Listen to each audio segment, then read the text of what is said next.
En esta última parte vamos a ver lo que son antidepresivos tricíclicos e IMAO.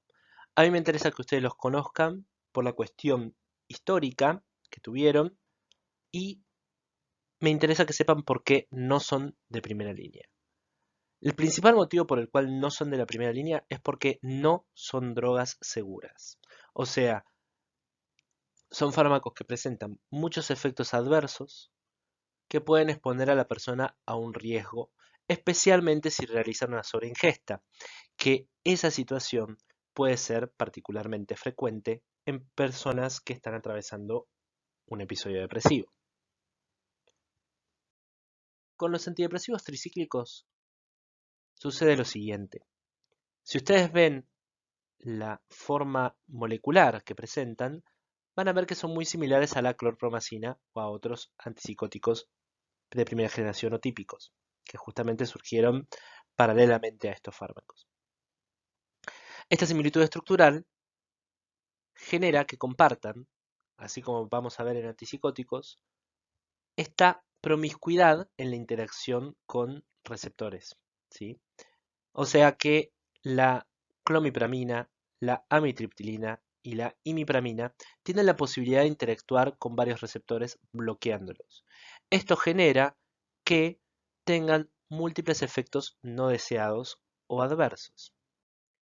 ¿Con qué receptores interactúan? Bloquean el receptor muscarínico, el M1 principalmente a nivel central, produciendo alteraciones derivadas de lo que decimos el efecto tropínico, ¿sí? Bloqueo alfa 1 con la posibilidad de generar hipotensión, bloqueo H1 o histaminérgico que va a producir sedación, que a veces es deseado, uno quiere que el paciente pueda dormir, pero aumenta el apetito, por lo tanto aumenta de peso, ¿sí? Y eso en general no es deseado. Obviamente bloquean los transportadores de serotonina y noradrenalina, por los cuales se atribuye el efecto farmacológico terapéutico, y también pueden producir un bloqueo del transportador de sodio, ¿sí? El canal de sodio. Todo esto es un combo muy problemático si el paciente hace una sobreingesta. Digamos, lo va a exponer a riesgos clínicos de tener efectos por fuera del sistema nervioso central que pueden poner en riesgo su vida. De hecho, la dosis letal de un antidepresivo tricíclico es equivalente a una sola ingesta de la dosis relativa por el mes. Entonces uno no podía citar con cierta frecuencia mensual a los pacientes si estaban con algún grado de riesgo, ¿no? Obviamente uno no va a citar con esa frecuencia a un paciente que está en riesgo, pero no, las entrevistas no suelen descartar por completo el riesgo, entonces siempre era una situación problemática darle estos fármacos a pacientes que pudieran estar con el ánimo triste. Entonces, ahora vamos a ver estos efectos adversos. Rápidamente, estos fármacos, recuerden que en la clasificación todos los fármacos del grupo A tienen alta incidencia de efectos adversos, fueron desplazados o reemplazados en las indicaciones por fármacos más seguros, como vimos en la anterior charla, como son los SIRS, ¿no? Recuerden que podemos clasificar los antidepresivos tricíclicos en aminas terciarias y aminas secundarias, ¿sí? Cuaternarias no, porque no atravesarían la barrera hematoencefálica, ¿no? Las terciarias suelen tener mayor tendencia a eliminar, a bloquear el CERT, ¿sí? O sea que recuerden que las terciarias bloquean más que nada el canal recaptador de serotonina y las secundarias se desplaza más que nada este bloqueo al NET, ¿sí? La alta tasa de efectos adversos está vinculada con el bloqueo alfa 1 con hipotensión ortostática, el bloqueo muscarínico con síntomas atropínicos, y acá me interesa hacer un señalamiento importante. Pacientes mayores, ¿sí? Que están en la tercera edad, el bloqueo muscarínico puede generar síntomas confusionales, ¿sí? Por lo tanto, los psicofármacos es bastante complejo indicarlos en adultos mayores, especialmente aquellos que tienen bloqueo muscarínico. Hay una cuestión muy interesante con la cognición y los síntomas psiquiátricos, ¿sí? en cuanto a que a muchos fármacos, muchos psicofármacos, se les atribuye problemas cognitivos, ¿sí? Con respecto a la depresión y los psicofármacos, habíamos mencionado que la vortioxetina podía mejorar algunos síntomas cognitivos. Las personas mayores, a veces cuando se deprimen, pueden manifestarse como una demencia y se les llama pseudodemencia. El tratamiento con antidepresivos mejoraría los síntomas cognitivos que tengan que ver con el ánimo en ese caso. Los nuevos antidepresivos que buscan tener un perfil cognitivo mejor mejorarían las funciones más ejecutivas, ¿sí? No necesariamente lo que tiene que ver con un déficit intelectual o cuestiones atencionales como un síndrome confusional, sino lo operativo y lo que tiene que ver con memorias de trabajo, memorias verbales o otro tipo de memoria que no vale la pena en este caso abordar porque exceden a los efectos de la clase. Pero lo que sí me interesa resaltar es que los antidepresivos tricíclicos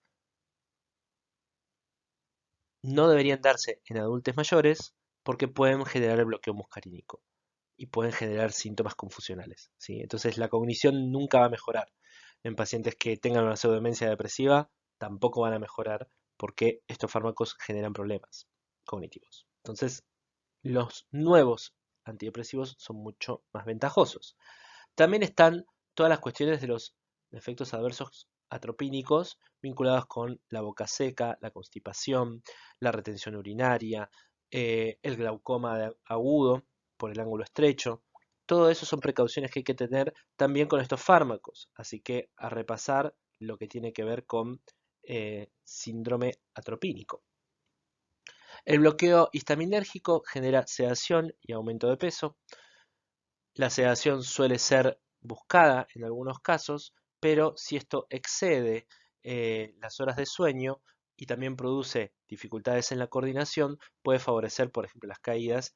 Por lo tanto, adultos mayores, entre lo confuso, lo hipotenso y lo sedado, no le va a ir bien nunca. Y si a eso encima le sumamos que pueden generar arritmias por el bloqueo del canal de sodio voltaje dependiente a nivel cardíaco, que especialmente se da con dosis más elevadas, de hecho la mortalidad tiene más que ver con este bloqueo que con otros síntomas, estos fármacos son muy riesgosos.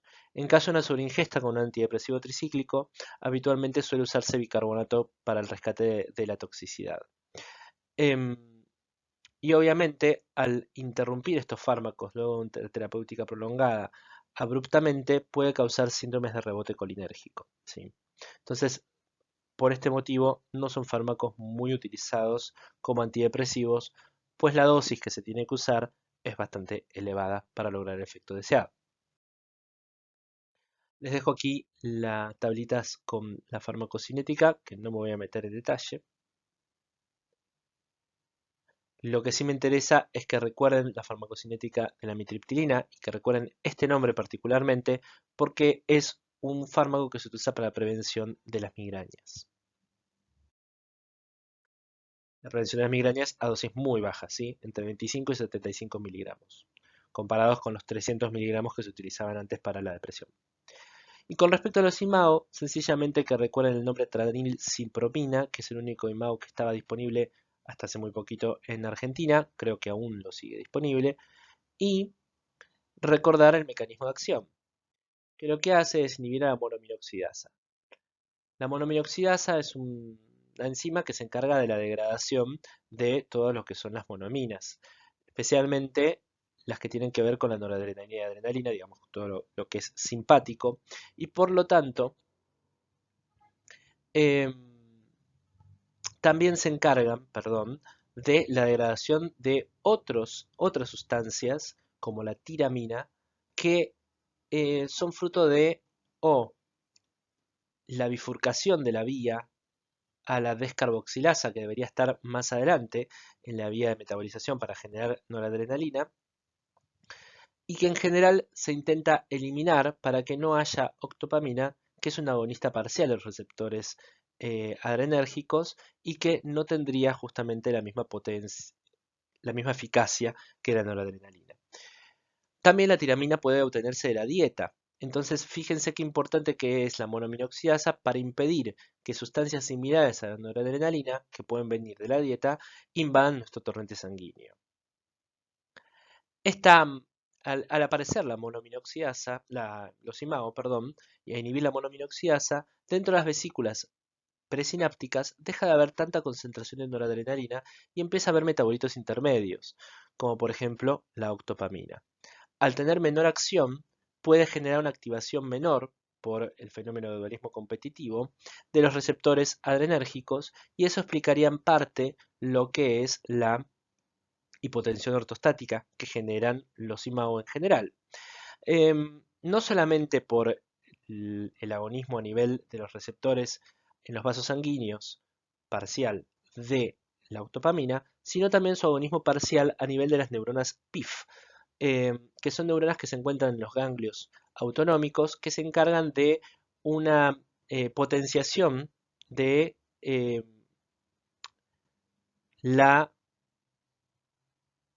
sinapsis ganglionar por dopamina, ¿sí? Entonces, al no poder potenciar esa activación de los ganglios autonómicos, se produce una disautonomía con hipotensión ortostática en general. O sea, el reflejo del subir la presión cuando uno se para no estaría tan presente. De todos modos, la inhibición de la monoaminoxidasa va a generar un aumento de la oferta de serotonina, de noradrenalina y de dopamina. Esto a nivel de las distintas sinapsis va a tener los mecanismos adaptativos que vimos anteriormente con disminución de los receptores postsinápticos y cambios en la expresión del BNF que se postulan como el efecto terapéutico.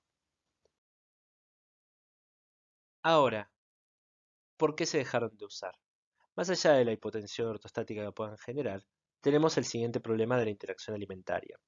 Distintos alimentos ricos en tiramina pueden generar que ante una ingesta de estos alimentos en un paciente que tiene las monoaminoxidasas inhibidas, tanto la A como la B, produzcan un ingreso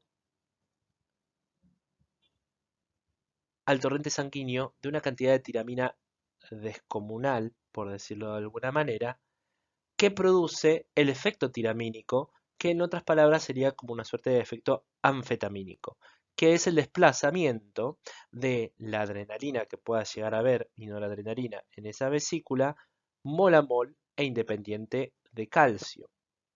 O sea que es una liberación no controlada del neurotransmisor que a nivel cardiovascular aumenta la tensión arterial. Y esto puede producir picos de hipertensión arterial graves que pueden llevar a un accidente cerebrovascular isquémico o a un infarto agudo del miocardio. Por este motivo, como las dietas tenían que ser muy restrictivas para evitar esto que se denomina síndrome del queso, pues los quesos duros son ricos en tiramina, esta interacción alimentaria resultaba deletérea y tenía que ser muy restrictiva esta dieta, por lo tanto incómoda para el cumplimiento de los pacientes, y por este motivo los IRS fueron desplazando a los IMAO por no tener estas restricciones y a la vez ser mucho más seguros. Les dejo aquí una tablita extraída del Katsun con lo que son los alimentos ricos en tiramina, y voy a hacer dos comentarios de los nuevos fármacos que vienen.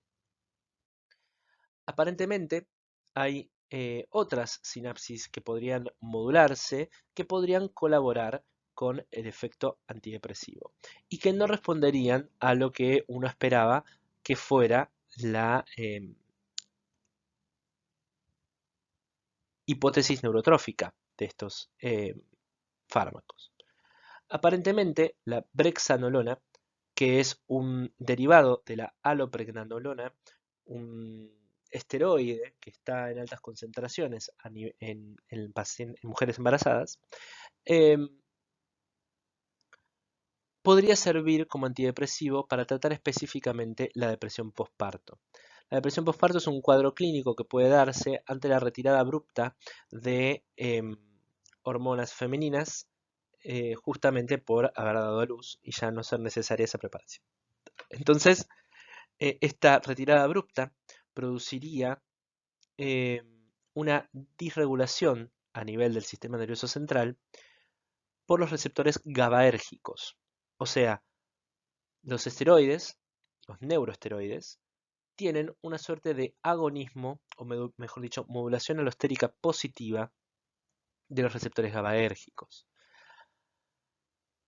Especialmente algunos que no son respondedores a benzodiazepinas. O sea, esta retirada abrupta de los neuroesteroides no puede ser reemplazada por benzodiazepinas. Y estos receptores GABAérgicos que no interaccionan con las benzodiazepinas tendrían una inhibición tónica de algunas vías neuronales.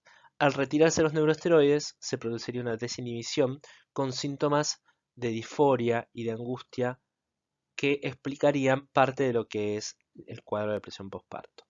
Se desarrolló este fármaco que ya está aprobado para la depresión de postparto, que es un neuroesteroide y que viene a revolucionar un poco el tratamiento de la depresión en ese estado.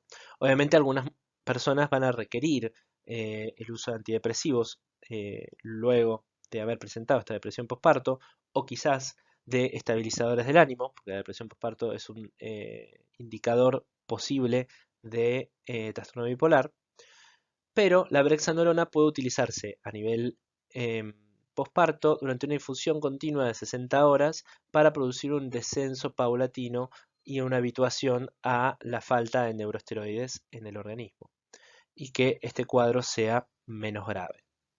Por otro lado, tenemos a la esketamina. Recordarán que la ketamina es un bloqueante de los receptores NMDA de glutamato que se utilizaba como anestésico, se utiliza como anestésico hoy en día y generaba esta anestesia disociativa. La esketamina es el derivado levógiro que aparentemente podría administrarse por vía intranasal y podría dar respuesta mucho más precoz sin la latencia de las 4 semanas que presentan los otros antidepresivos. Este efecto se explicaría aparentemente por el bloqueo NMDA a bajas dosis que desplazaría el glutamato hacia los receptores AMPA. Estos receptores AMPA activarían la vía mTOR y que aumentaría la expresión de distintos factores neurotróficos para revertir el cuadro depresivo. Esta respuesta se da rápidamente, en cuestión de horas. Se descubrió con la ketamina en administración endovenosa en ambientes cuidados por los efectos que pudiera llegar a tener, ya sea a nivel del sistema nervioso central como de la presión arterial.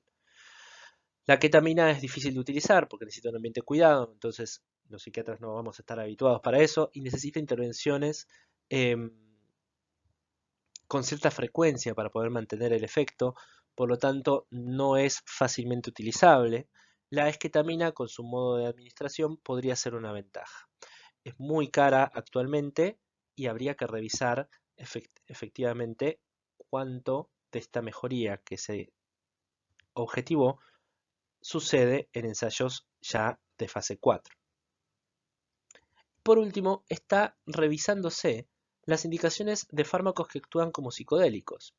Por ejemplo, la microdosis de hongo, la psilocibina, el LSD, tendrían una modulación de receptores, como son algunos antidepresivos, que podrían ser beneficiosos para los síntomas depresivos y que por motivo de su prohibición no se ha hecho experimentos con esto. Digamos, después de algunos hallazgos y el uso problemático que tuvieron en los 60, se prohibieron y ahora se está volviendo a poner en cuestión todo esto con hallazgos que pueden ser prometedores en el corto plazo.